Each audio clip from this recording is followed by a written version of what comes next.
Welcome to the NLP UK Training podcast. I'm Callie Fraser. And I'm Steve Kay. And today we're going to be talking about people pleasing. So what's people pleasing, Callie? Because I don't think I know anything about people pleasing. Well, I was working with a client a few weeks ago, and this was kind of the heart of the problem. The client was trying to keep everyone happy. Okay. And in the process, they were absolutely miserable. Tell me more. So what was happening, there was a lot of reasons underneath why she was people pleasing. But what was underneath it was a massive limiting belief. Okay. So this lady had, as a child, everything, very academic, very, very clever, great job. And she'd always tried to do her absolute very best. Right. So what would happen is she'd kind of come home from school and she'd have gotten 96% on a test. Is that all? And that's exactly what her parents would say to her. Nah. What about the other 4%? God, that's terrible. So she'd work and she'd work and she'd work. But even those times where she came back and she got 100% on the test, they said, well, you should have got 110%. Well, that's impossible. Exactly. But there was always this almost impossible bar that she could never get to keep her parents happy. And do parents do that because they want the best for their kids? Yeah, I think, from what she explained to me, I think that the parents hadn't had the kind of upbringing that they had strived to give her. And actually the intention underneath those comments from the parents was to try and support and try and help and try and push her to be the absolute best that she could. And I've got no doubt her parents absolutely loved her to bits. But actually what that was doing was setting her up to always think, no matter what I do, it's never going to be enough. I'm never going to be enough. Yeah. And then that kind of permeates everything. So this trying to be enough had turned into people pleasing in all aspects of her life. Just before we go into that, we do get loads of successful people, particularly women, coming on the NLP practitioner who have had that kind of, let's say, encouragement as a child. That kind of, you can achieve this, or look at your older brother, or look at your older sister. So it's that comparison. It's thing. very, and it comes out as imposter syndrome sometimes, doesn't it, or a big limiting belief. So I can see how common it is when we think about it with people. Absolutely. But they get rid of it, don't they? Yeah, I mean, you can get rid of limiting beliefs. We've got several techniques in NLP that we can help you get rid of it, and you can get rid of it with coaching. But it's actually recognizing that it's there. So what the client came to me about people pleasing and how to stop that, but we couldn't work on that until we'd worked on that initial limiting belief. Right. Because what was happening, they were trying to keep everyone happy by doing what everyone else wanted. Yeah. Because they didn't believe that they were good enough. Right. But they wouldn't be consciously aware of that, would they? It would be played out that a parent wanted them to do something, and so they would put themselves out to do that, or a husband or a partner or whatever.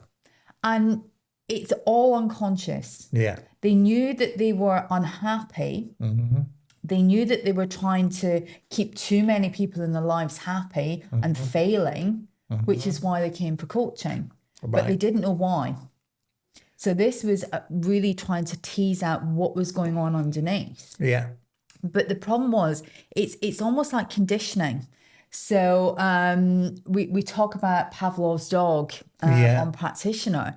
So for those of you that have never heard about Pavlov's dog, so Pavlov was a very famous psychologist back in the 1800s.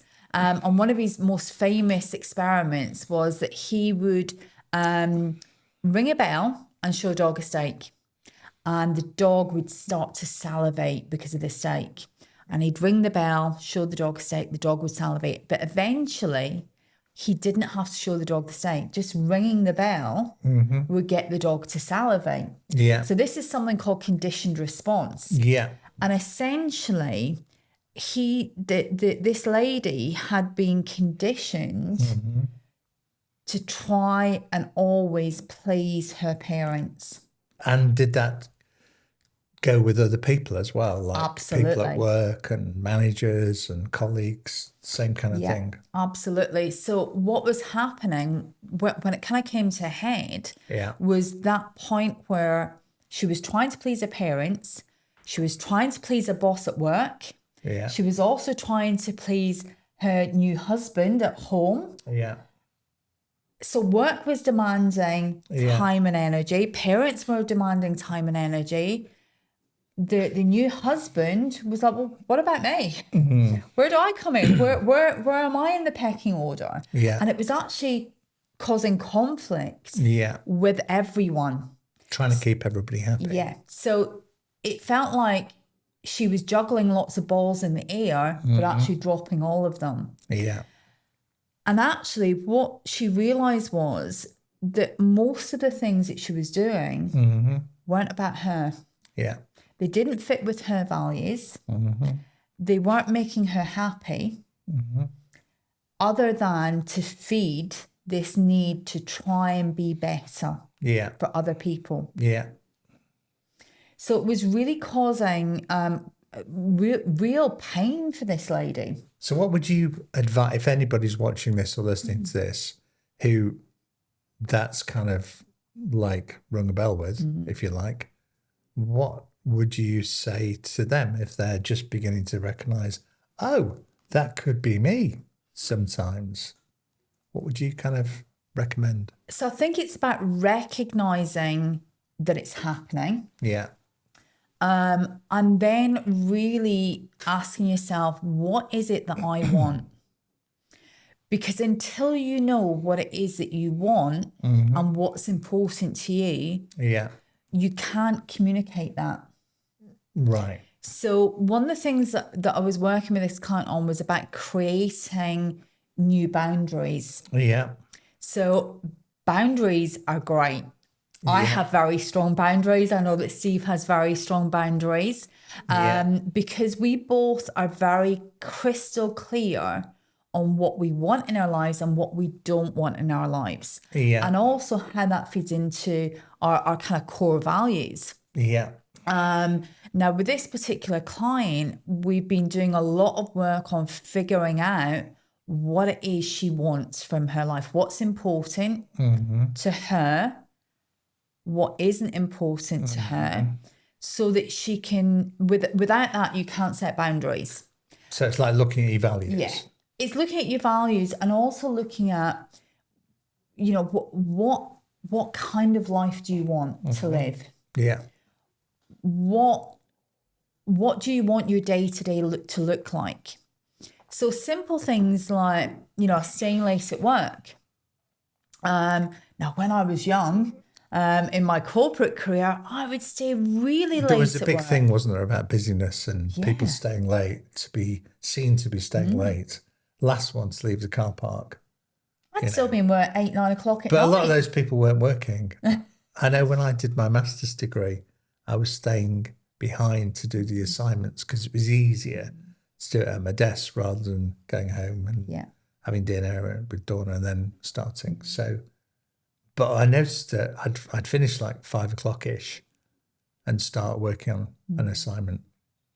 And I'd see people in the office and like, they weren't actually doing, some of them were, but some of them were just like chatting over a desk and stuff. So there was a lot of that going on.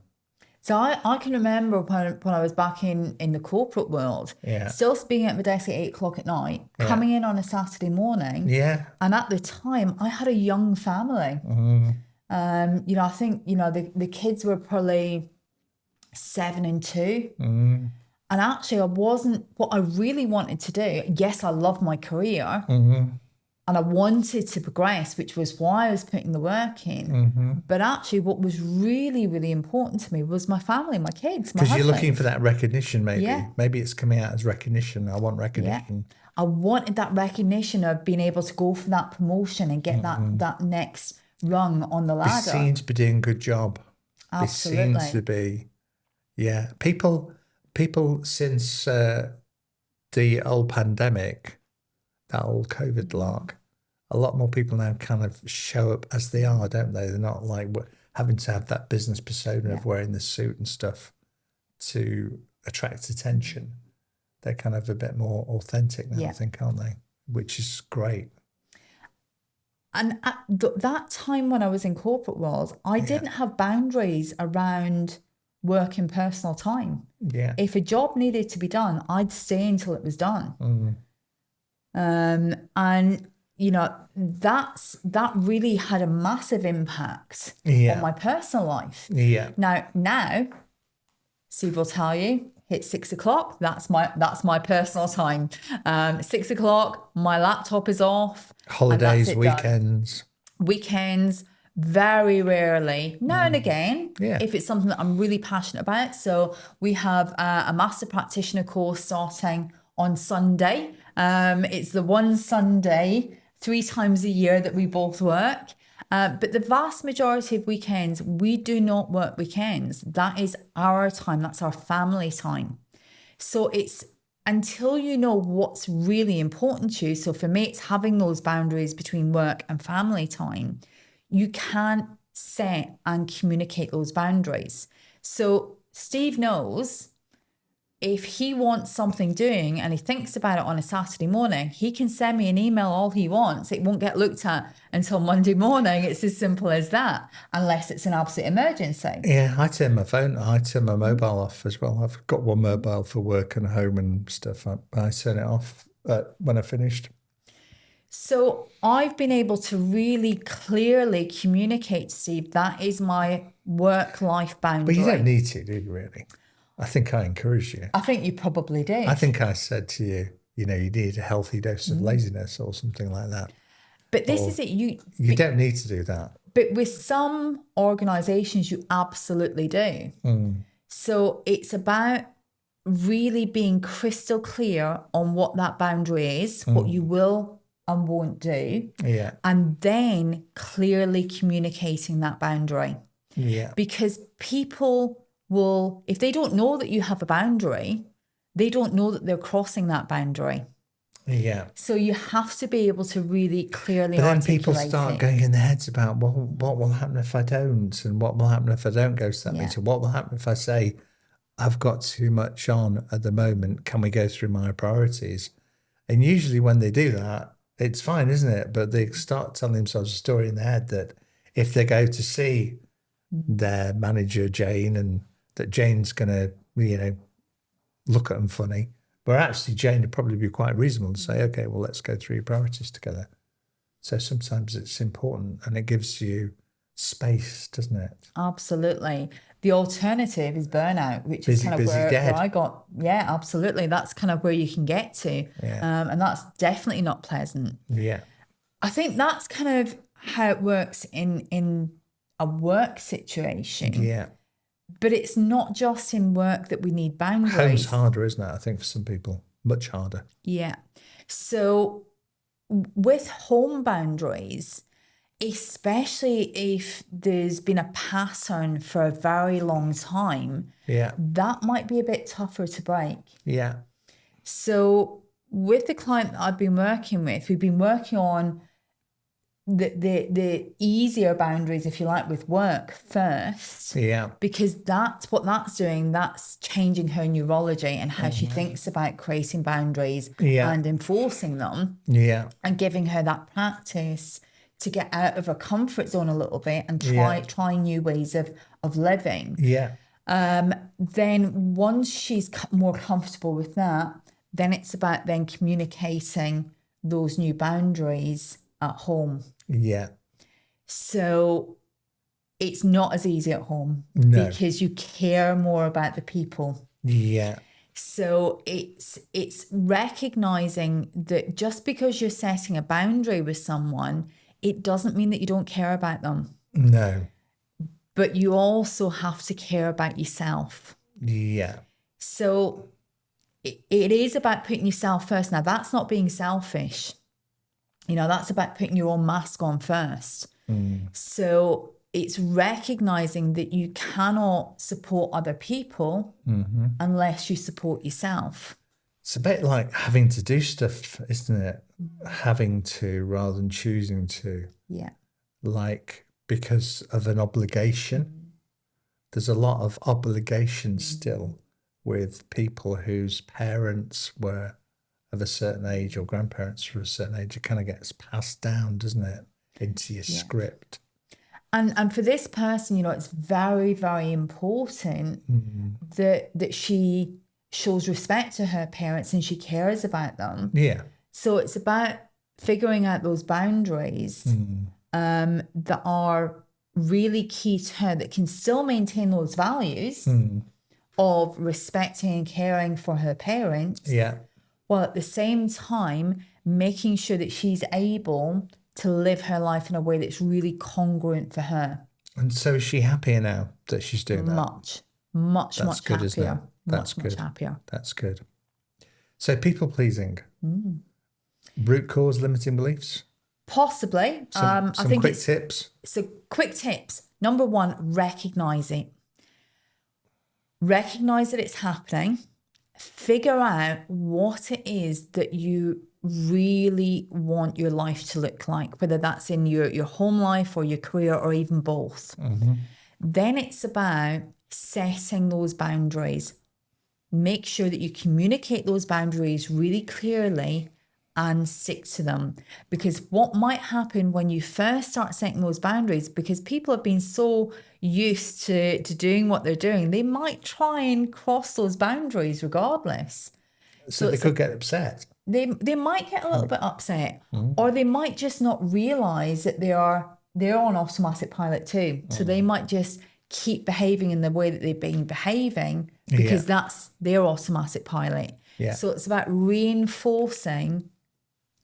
Remember what we talked about? These are my boundaries. Yeah. This is what's acceptable for me. Yeah. This isn't. Yeah. So again, it's that continual clarity.